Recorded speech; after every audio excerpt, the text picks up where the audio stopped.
Happy Wednesday, everybody. Welcome to the Brownwood Lions Coach Show here on KOXE. I am Derek Stokely, along with Brownwood Lions head football coach, athletic director, Sammy Burnett.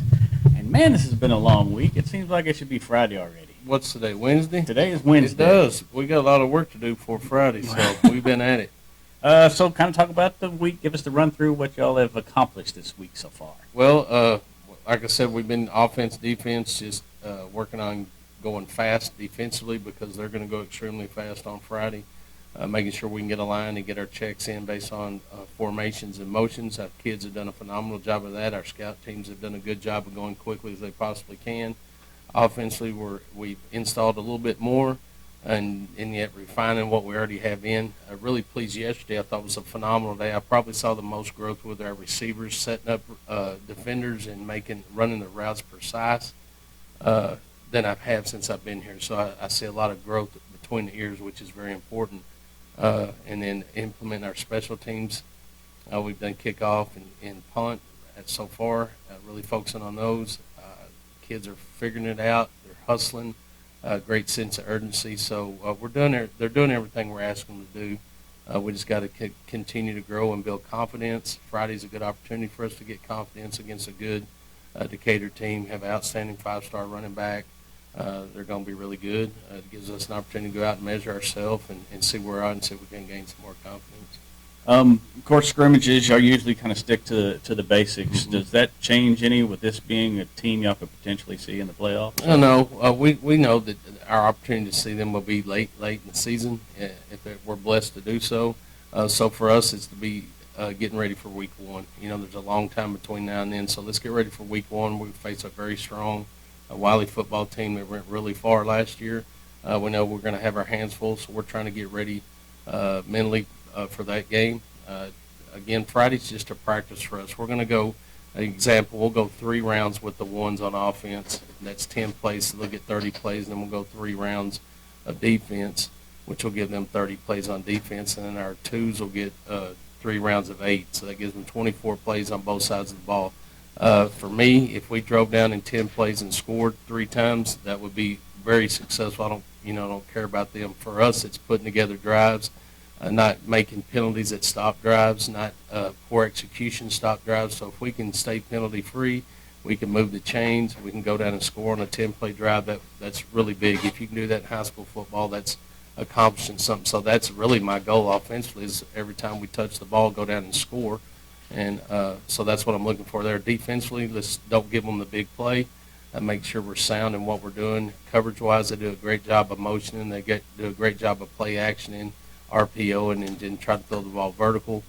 So we just got to be disciplined in what we do. And, of course, your goal on defense is always keeping them out of the end zone. So that's our focus. I don't care about what the outcome of the score is because it's a practice for us. And, like I said, our goals are different than they are in the game to a point that you only have a certain amount of plays, and in those plays I want to see great execution, great physicality, and finished drives.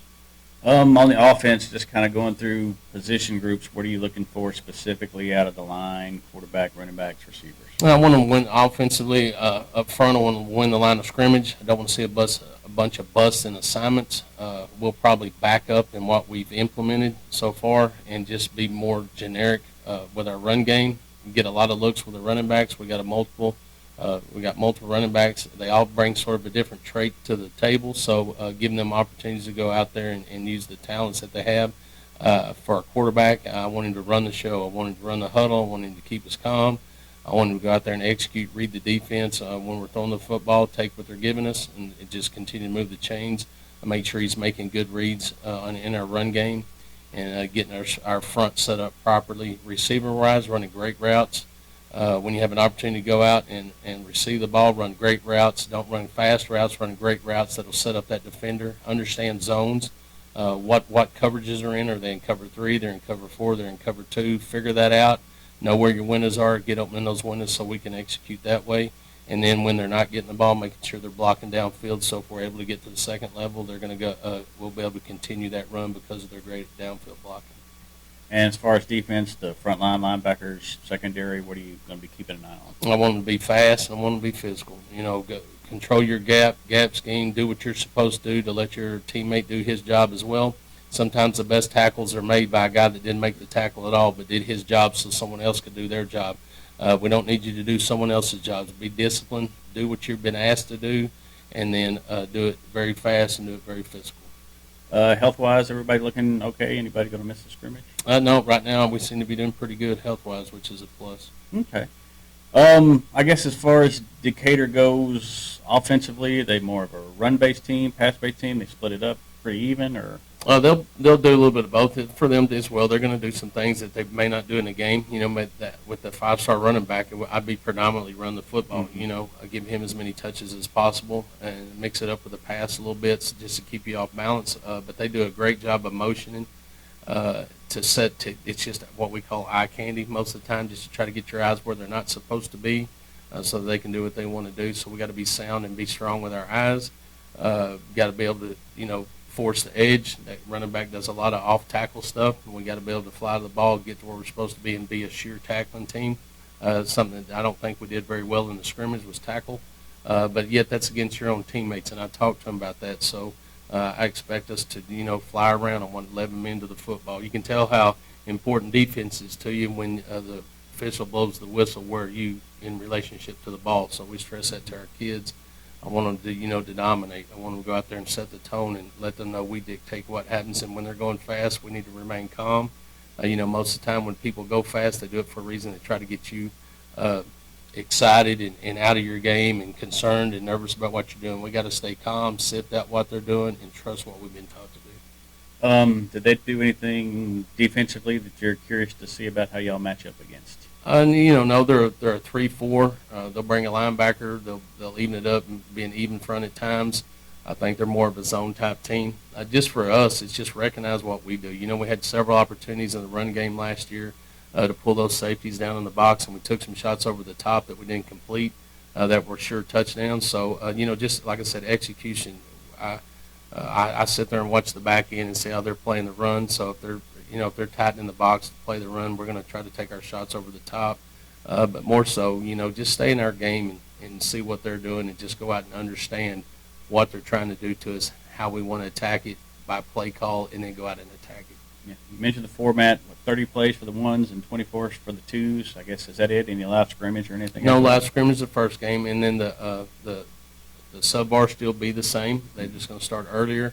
They'll get 3 opportunities as well. They'll split the field. One will go on the north side, one will go on the south side, and like we do normally that way. And then if our JV defense is going, then our freshman offense will be going, so our coaches can be where they need to be. So we'll flip it that way. But it's going to be a pretty long scrimmage. It's going to be good for us. It's going to help us get in shape. And then you'll see more of a game type situation when we play scrimmage line passes at home that following Thursday. Okay. Times, has anything changed? Or not as of now. I've sent some stuff back to him on the way we wanted to see that format change a little bit, see if they'll agree to that. He hadn't responded to that. Also, I'm hoping he responds to if we're going to have a time change. If not, I'll recommend something and see what he says.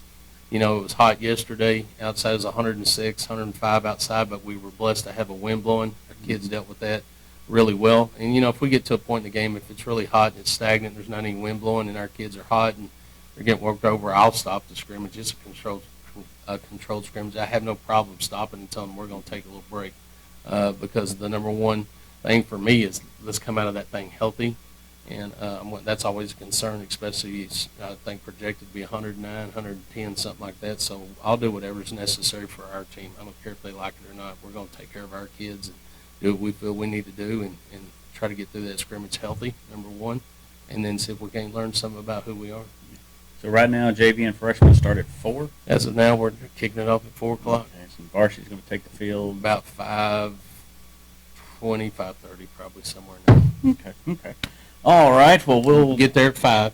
Yeah, just in case. Definitely. But, it's an hour scrimmage with the JV and then freshmen, and then we'll get a little break, get ready to get the varsity loose, and then get them out there. But like I say, we dictate that, so I'm assuming it's going to be more towards the 5:30 start with the varsity. Okay. Well, we'll recap some of that on Monday. Let's talk about some of the other stuff going on. I know we had volleyball kicked off their season last night. Yeah, we had a dual match with Wall and Llano, both really good programs. We dropped both those matches, but we're at the infancy stage with Coach Lovelady and what she's trying to do, go back there and build that foundation of mechanics and fundamentals. Really said really pleased with what the girls were doing effort-wise, but just need more time and more work together so that they can maturate. They got a lot of new girls in there. I'm proud of the numbers that they have. I think we're carrying 12 on the varsity right now, which is a solid number. Those girls get more experience working together, playing together, understanding where they're supposed to be when they have the ball, and then where they're supposed to be when the ball's on the other side of the net, anticipating what's to come. Like I say, I sit there and watch them practice, and they're excited about what they're doing. I think they like what Coach Lovelady and her staff is bringing to the table, and I just see them growing and progressing. But be patient with them. It's going to take a little time. It's never the same when you get a new coach in. It's always a growing process and a learning, and you got to take baby steps. So, like I said, I'm really pleased with their start. I'm not really worrying about the results right now. I'm worrying about how those girls are adapting to their coaching, receiving their coaching, how they're responding to their coaching. So that's what we're looking for right now. And I think if you do that and start gaining confidence, those wins will come. And I didn't realize, I got the roster the other day, there's only about 4 or 5 varsity returners back. A lot of the girls are new this year. Yeah, and I think there's a couple of freshmen that are on the varsity that should be really tall girls, which we haven't had in the past. We've had a few, but now we have seem to have more height, which is a blessing. And then our sub-varsities have some more height too. So, like I said, I think we're carrying anywhere from 12. I think one group had 13 and one had 15. So I think those are really good numbers from what we've had in the past. So, again, excited about what they're doing. It's never where you start, it's where you finish. It's no different than us football-wise. We're going to use preseason to get prepared for district. Hopefully we can win another district title and advance to the playoffs, and that's the same expectation for the girls. When they get to district, have the confidence they need to go out there and compete. Yeah. And they're back in action, Friday and Saturday over at Abilene? Yes, they're going to the Abilene tournament Friday and Saturday. They're going to face some worthy opponents, 6A tournament. So just go out there and grow and learn and keep believing in yourself and don't doubt yourself, and go out there and do the best you can, and progress will come. We had tennis is off to Marble Falls today, so haven't heard anything from them, but expecting good things from them. Got to see Coach Blasik about 5 o'clock this morning as I was coming in, they were going out, so they headed over there bright and early this morning, and I'm expecting for them to come back with some great results. They will also play Saturday here at home. They're hosting a little tournament here at home in Brownwood, so they'll do that on Saturday as well. Yeah, and the cool out there on Saturday. Absolutely. Yeah, I went out there last Saturday. Played at 9 and 2, and man, that on the it's hot on that court. Yeah, it's tough. But hats off to them for doing it. Just watching it was too much for me. I was there about 15 minutes. And they don't just go out there and hit the ball around a little bit. They practice pretty hard for a pretty good length of time. So she has them going well, and that's why they're so successful. You know, that very rarely do you see them stump their toes. So that's why they're out there doing it. They believe in her and Coach Hutchins and what they're doing, and they have a good time while they're out there. All right. So is there anything else going on, Coach? I think, didn't we hit it all? I think so. Well, we've got cross country, but they're not going full time for a couple more weeks. Right. They're practicing. They're out there running. Don't think they're not. Yeah. They were running while we were practicing early this morning, and I took the time to go over there on the track and clap for them, because, boy, I sure wouldn't want to do that. It takes someone special to get out there and run as much as those ladies and young men run, for sure.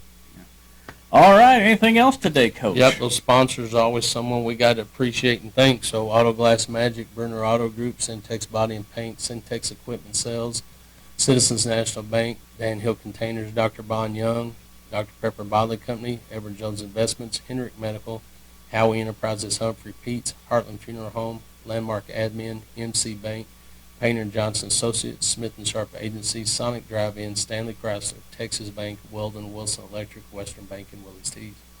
All right. We'll be back Monday to review the scrimmage and talk a little more Lions and Lady Lions sports here on the Brownwood Lions Coach Show on KOXE, KOXE.com, the KOXE app, and the KOXE Facebook pages. Have a great day, Brownwood.